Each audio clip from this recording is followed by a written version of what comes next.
ಪ್ರೀತಿ ಮಾಯೆ ಹುಷಾರು, ಪ್ರೀತಿಗೆ ಕಣ್ಣಿಲ್ಲ ಪ್ರೀತಿಸೋರಿಗೆ ಕಣ್ಣಿಲ್ವಾ ಅನ್ನುವಂಥ ಮಾತಿದೆ. ನಿಜಕ್ಕೂ ಈ ಸ್ಟೋರಿಯಲ್ಲಿ ಆ ಯುವತಿಗೆ ಕಣ್ಣೇ ಇಲ್ಲ. ಬೆಂಗಳೂರಿನಲ್ಲಿ ಲವ್ ಬ್ರೇಕಪ್ಗೆ ಯುವಕ ಸೂಸೈಡ್ ಮಾಡ್ಕೊಂಡಿದ್ದಾನೆ.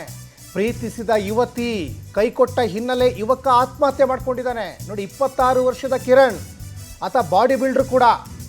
ಆತ್ಮಹತ್ಯೆಗೆ ಶರಣಾದಂತಹ ಯುವಕ 3 ವರ್ಷಗಳಿಂದ ಯುವತಿಯೊಬ್ಬಳನ್ನು ಕಿರಣ್ ಲವ್ ಮಾಡ್ತಾ ಇದ್ದ.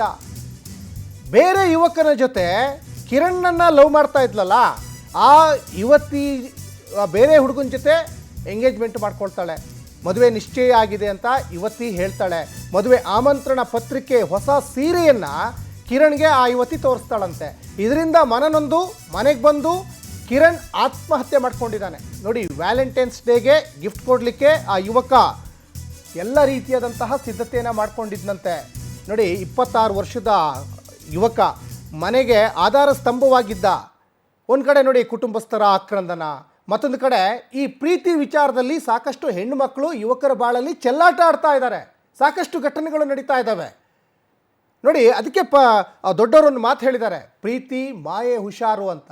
ಇವೆಲ್ಲವೂ ಕೂಡ ಸುಮ್ಮನೆ ಆ ಯುವಕನ ಜೇಬಲ್ಲಿ ದುಡ್ಡು ಖರ್ಚು ಮಾಡಲಿಕ್ಕೋಸ್ಕರ ಪ್ರೀತಿ ನಾಟಕ ಆಡ್ತಾರೋ ಏನೋ ಗೊತ್ತಾಗ್ತಾ ಇಲ್ಲ. ಮೊನ್ನೆ ಇದೇ ರೀತಿಯಾದಂಥ ಘಟನೆ ಚಾಮರಾಜನಗರದಲ್ಲೂ ನಡೀತಲ್ಲ.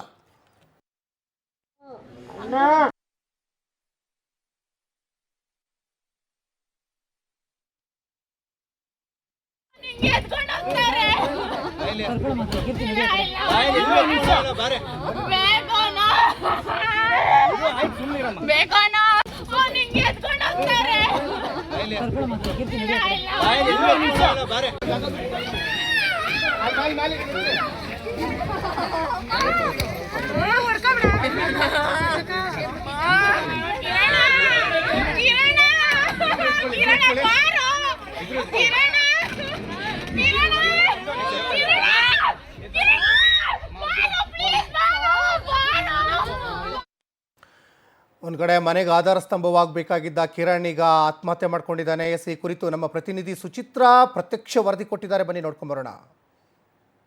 ಪ್ರೀತಿಸಿದ ಯುವತಿ ಕೈಕೊಟ್ಟ ಹಿನ್ನೆಲೆಯಲ್ಲಿ ಮಹಾಲಕ್ಷ್ಮಿ ಲೇಔಟ್ ನಲ್ಲಿರುವಂತಹ ಯುವಕ ಆತ್ಮಹತ್ಯೆಗೆ ಶರಣಾಗಿರುವಂತದ್ದು. ಸದ್ಯ ಈ ಒಂದು ಘಟನೆ ಸಂಜೆ 5 ಗಂಟೆಯ ಸುಮಾರಿಗೆ ನಡೆದಿದೆ. ಏನು ಮೃತ ಯುವಕ ಆಗಿರುವಂತಹ ಕಿರಣ್ 3 ವರ್ಷಗಳಿಂದ ಯುವತಿಯೊಬ್ಬಳನ್ನ ಪ್ರೀತಿ ಮಾಡ್ತಾ ಇದ್ದ. ನಂತರದಲ್ಲಿ ಅವಳಿಗೆ ಮದುವೆ ಸೆಟ್ ಆಯ್ತು ಅಂತ ಹೇಳಿ ಒಂದಷ್ಟು ಮದುವೆಗೆ ಸಂಬಂಧಪಟ್ಟಂತಹ ಫೋಟೋಗಳನ್ನ ಕಿರಣ್ಗೆ ಕಳಿಸ್ಕೊಟ್ಟಿದ್ಲು. ಇದಾದ ನಂತರದಲ್ಲಿ ಕಿರಣ್ ಆತ್ಮಹತ್ಯೆಗೆ ಶರಣಾಗಿರುವಂತದ್ದು. ಸದ್ಯ ಈ ಒಂದು ಮಹಾಲಕ್ಷ್ಮಿ ಲೇಔಟ್ ನಲ್ಲಿರುವಂತಹ ಅವರ ಮನೆ ಮುಂದೆ ಇದ್ದೀನಿ. ನೀವು ದೃಶ್ಯದಲ್ಲಿ ಗಮನಿಸ್ತಾ ಹೋಗ್ಬೋದು.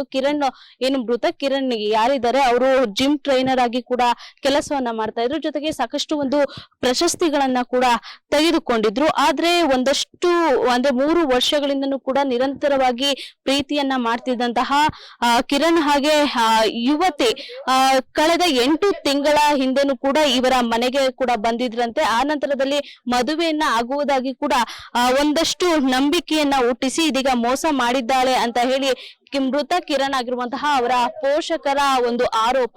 ಸದ್ಯ ಯುವತಿಗೆ ತಂದೆ ಇರಲಿಲ್ಲ, ಹೀಗಾಗಿ ತಾಯಿ ಮಾಡಿದ್ದಂತಹ 50 ಲಕ್ಷ ಸಾಲವನ್ನ ಯುವಕನೇ ತೀರಿಸುವುದಾಗಿ ಪೋಷಕರು ಹೇಳಿದ್ದಾರೆ. ಜೊತೆಗೆ 50 ಲಕ್ಷವನ್ನ ಕೂಡ ಈಕೆ ಹಣವನ್ನ ತೆಗೆದುಕೊಂಡಿದ್ದಾಳೆ. ಆ ನಂತರದಲ್ಲಿ ಯಾವಾಗ ಹಣ ಸಾಲ ತೀರುತ್ತೋ ಆ ನಂತರದಲ್ಲಿ ಈಕೆ ಮನೆಗೆ ಬರುವುದನ್ನ ಕೂಡ ಮರ್ತಿದ್ದಾಳೆ ಅಂತ ಹೇಳಿರುವಂತದ್ದು. ಈ ಒಂದು ಮನೆಯಲ್ಲಿ ಕಿರಣ್ ಹಾಗೆ ಅವರ ಪೋಷಕರ ಕುಟುಂಬ ವಾಸವಾಗಿತ್ತು.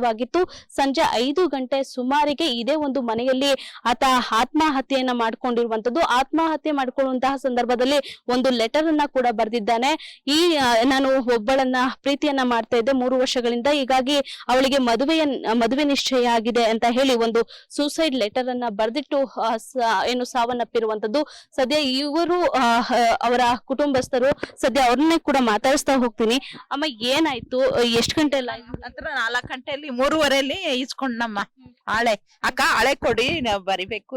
ಇದು ಏನಕ್ಕೂ ಅಂದೆ, ಫೈನಾನ್ಸ್ ಮಾಡ್ತಿದೀನಿ ಅಕ್ಕ, ಫೈನಾನ್ಸ್ ಬರಿಬೇಕು ಕೊಡಕ್ಕ. ಹಂಗು ಎಲ್ಲ ಹುಡುಕಿ ಇಲ್ಲ ಕಣೋ ಅಂದೆ. ನೋಡಕ್ಕ ಅಲ್ಲೆಲ್ಲ ಐತೆ ಅನ್ಬಿಟ್ಟು ಹುಡುಕಿ ಕೊಟ್ಟೆ. ನಾನು ಅಜ್ಜಿ ಆಗ್ಬೇಕು, ನಮ್ಮ ಅಕ್ಕನ ಮೊಮ್ಮಗ. ಏನ್ ಮಾಡ್ಕೊಂಡಿದ್ರು? ಜುಮ್ ಫೈನಾನ್ಸ್ ಮಾಡ್ತಾ ಇದ್ರು ಚಿಕ್ಕದಾಗಿ ಫೈನಾನ್ಸ್ ಮಾಡ್ತಾ ಇದ್ರು. ಚೆನ್ನಾಗೇ ಇದ್ರು. ಈ ತರ ನೋವಿದೆ ಅಂತ ಒಂಚೂರು ಕಾಣಿಸ್ಕೊಂಡು ಇಲ್ಲ, ಏನು ಇಲ್ಲ, ಇದಕ್ಕಿದ್ದಂಗೆ ಈ ತರ ಮಾಡ್ಕೊಂಡಿದ್ದಾರೆ. ತುಂಬಾ ಕಳ್ಕೊಂಡು ತುಂಬಾ ನೋವಾಗಿದೆ ನಮಗೆ. ಇಲ್ಲ, ಇಲ್ಲೇನು ಬರ್ತಿಲ್ಲ. ಲಾಸ್ಟ್ ಬೇರೆ ಮನೇಲಿ ಇದ್ರು ಬಾಡಿಗೆಗೆ, ಅಲ್ಲಿ ಬಂದು ಹೋಗೋದೆಲ್ಲ ಮಾಡ್ತಿದ್ರು. ನನಗೂ ಹುಡುಗಿ ಬಗ್ಗೆ ಎಲ್ಲ ಹೇಳಿದ್ರು, ಫೋಟೋಸ್ ಎಲ್ಲ ತೋರಿಸಿದ್ರು. ಚೆನ್ನಾಗೇ ಇದ್ರು. ಇದಕ್ಕಿದ್ದಂಗೆ ಅವ್ರದ್ದು ಬ್ರೇಕಪ್ ಆಗಿ ಮದ್ವೆ ಸೆಟ್ ಆಗಿ ಇನ್ವಿಟೇಷನ್ ಕಾರ್ಡ್ ಕೊಟ್ಟಾಗ ಅದನ್ನ ತಡ್ಕೊಳಕ್ ಆಗ್ದೇನೆ ಈತ ಸೂಸೈಡ್ ಮಾಡ್ಕೊಂಡಿದ್ದ. ಅವನು ಯಾರೋ ಹುಡುಗಿನ ಪ್ರೀತಿಸ್ತಾ ಇದ್ದ.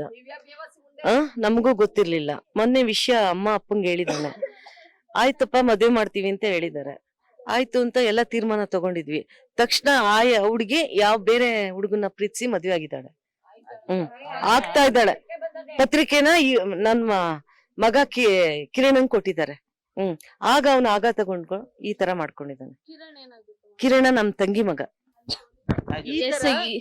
ಇದಿಷ್ಟು ಮೃತ ಕಿರಣ್ ಅವರ ಪೋಷಕರು ಹೇಳ್ತಾ ಇರುವಂತದ್ದು. ಈಗಾಗಲೇ ಮಹಾಲಕ್ಷ್ಮಿ ಪೊಲೀಸರಿಗೆ ಕಿರಣ್ ಪೋಷಕರಿಂದ ಈಗಾಗಲೇ ದೂರನ್ನ ಕೂಡ ದಾಖಲು ಮಾಡಲಾಗಿದೆ. ಹಾಗೆ ಕಿರಣ್ ಎದೆತ್ತರಕ್ಕೆ ಬೆಳೆದಂತಹ ಮಗನನ್ನ ಕಳೆದುಕೊಂಡು ನಾವು ಈಗಾಗಲೇ ದುಃಖದಲ್ಲಿದ್ದೀವಿ, ಆಕೆಗೆ ತಕ್ಕ ಶಿಕ್ಷೆ ಆಗ್ಬೇಕು ಅಂತ ಹೇಳಿ ಪೋಷಕರು ಆಕ್ರಂದನವನ್ನ ತೋರಿಸ್ತಾ ಇರುವಂತದ್ದು. ಕ್ಯಾಮ್ರಾ ಪರ್ಸನ್ ಪವನ್ ಗೌಡ ಜೊತೆ ಸುಚಿತ್ರಾ ನಿಂಗಿಗೌಡ, ಪವರ್ ಟಿವಿ ಬೆಂಗಳೂರು.